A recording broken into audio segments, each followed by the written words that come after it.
Bien, nous passons à présent à la lettre Nun et Nun finale, Nun sophite, page 70 dans votre ouvrage. On y va.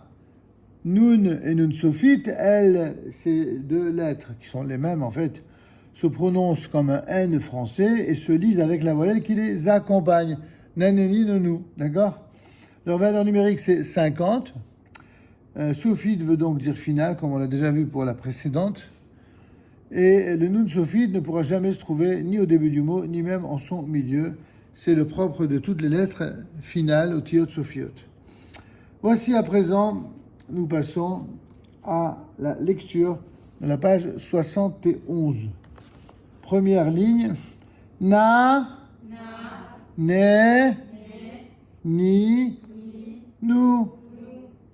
Ensuite, na, ne, no, no, nous, ni. Allez, on répète la première ligne si vous voulez bien. Na, ne, ni, nous, na, ne, no, nous, ni. C'est parfait. On passe à la seconde ligne. Ne, na, ne, no, gan, min, ken, min. Allez, on lit la deuxième ligne. Ne, na, ne, no, gan, min, ken, min. On passe au mot suivant. On y va. Gan, nahal, navat. On répète les trois mots ensemble. On y va. Gan, nahal, navat. On passe à la quatrième ligne. Nehag, hanoukia, zanav. Encore, quatrième ligne. Nehag, hanoukia, zanav. Ensuite, cinquième ligne. Hallon, hazan, even. Hallon, vous reconnaissez la fenêtre évidemment. Hallon, répétez. Hazan. Hazan, c'est celui qui conduit l'office. Et enfin, even, c'est une pierre, que ce soit d'ailleurs une pierre précieuse ou une pierre classique minérale. Eh bien, c'est even. Ok, nous passons à la page 72. Voilà, prenez la première ligne de la page 72. On y va? Even, zanav, hazan, hallon, hanoukia. On reprend ensemble. 1, 2. Even, zanav, hazan, hallon, hanoukia. Deuxième ligne. Nod, nehag, navad, nahal. Allez, on reprend. Nod, nehag, navad, nahal. Bien, nous allons passer aux lignes 3 à 12. Vous remarquerez que dans cette édition, une petite originalité, vous allez avoir des finales,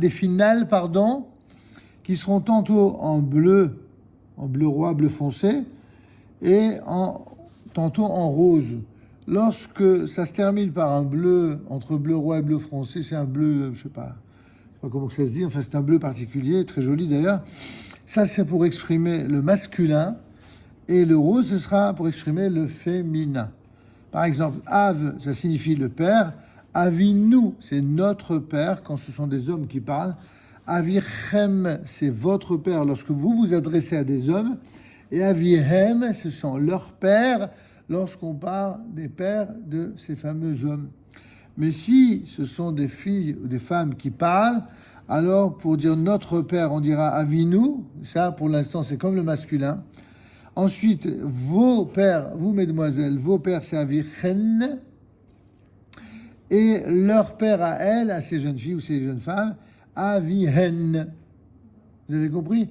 Bon, ça, on apprendra ça évidemment de façon plus détaillée quand on avancera dans le cours d'hébreu moderne. Mais déjà, ça vous donne déjà un petit avant-goût. D'accord? Tout simple.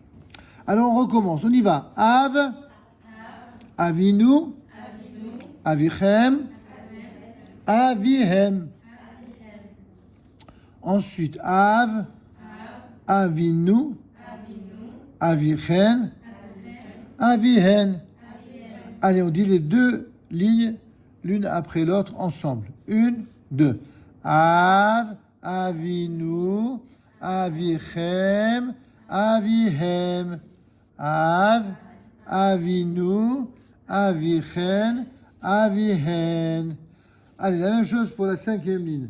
Ah, Ahinu, Ahichem, Ahihem. Ensuite, 6e ligne. Ah, Ahinu, Ahichen, Ahihen.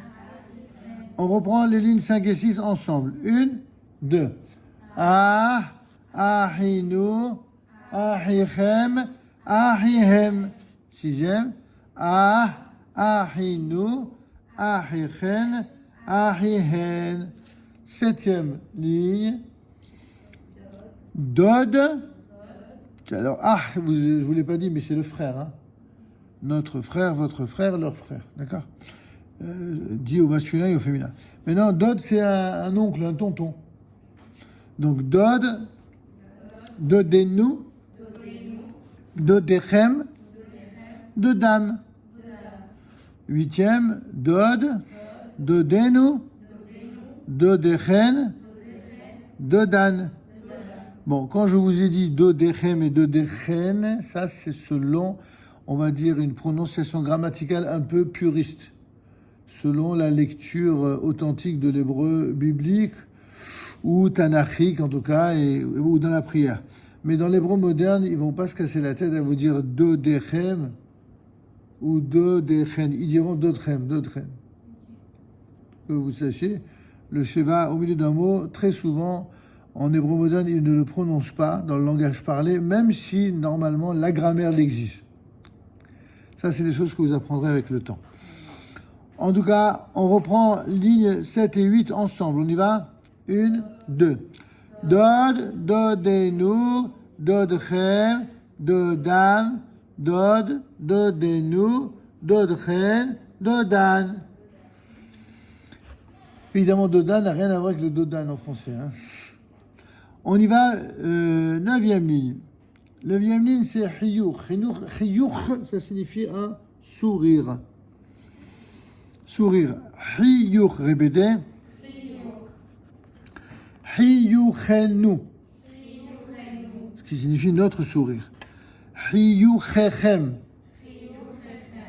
Là, par contre, en grammaire pure, on est obligé de dire Hiyuchechem parce qu'il y a 2 chaf.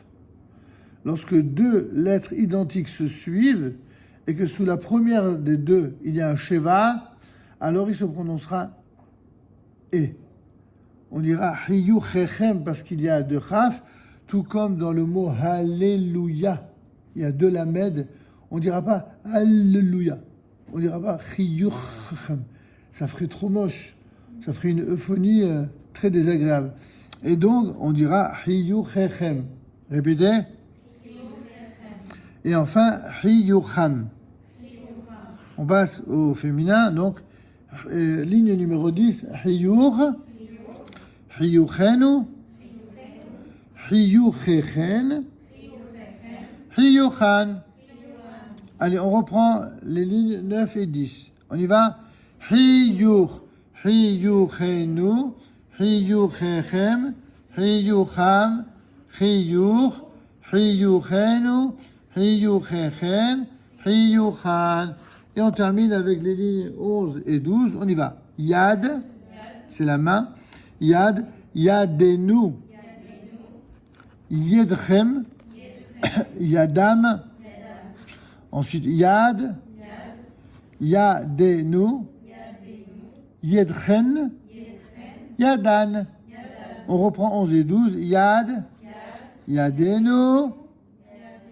Yedchem, pas Yadechem, Yedchem. Répétez, Yedchem. Yadam, Yad, Yadenu, Yedchen et Yadan. Ça va? Je sais pas, vous remarquez que je vais très lentement, hein, c'est vraiment... Je fais exactement comme avec les enfants. Hein. Bon, c'est vrai que vous êtes des grands enfants, mais ça veut dire que c'est pour vous faciliter la chose. Alors profitez-en. C'est pas des choses qu'on va refaire 15 fois. On le fait, on prend tout le temps. À vous de réviser avec la vidéo. On va pas revenir là-dessus. Là, il faut qu'on avance. Toujours qu'on avance. Bien, on va continuer, hein, si vous êtes courageux et courageuse. Donc, la lettre Samar dans la vidéo suivante.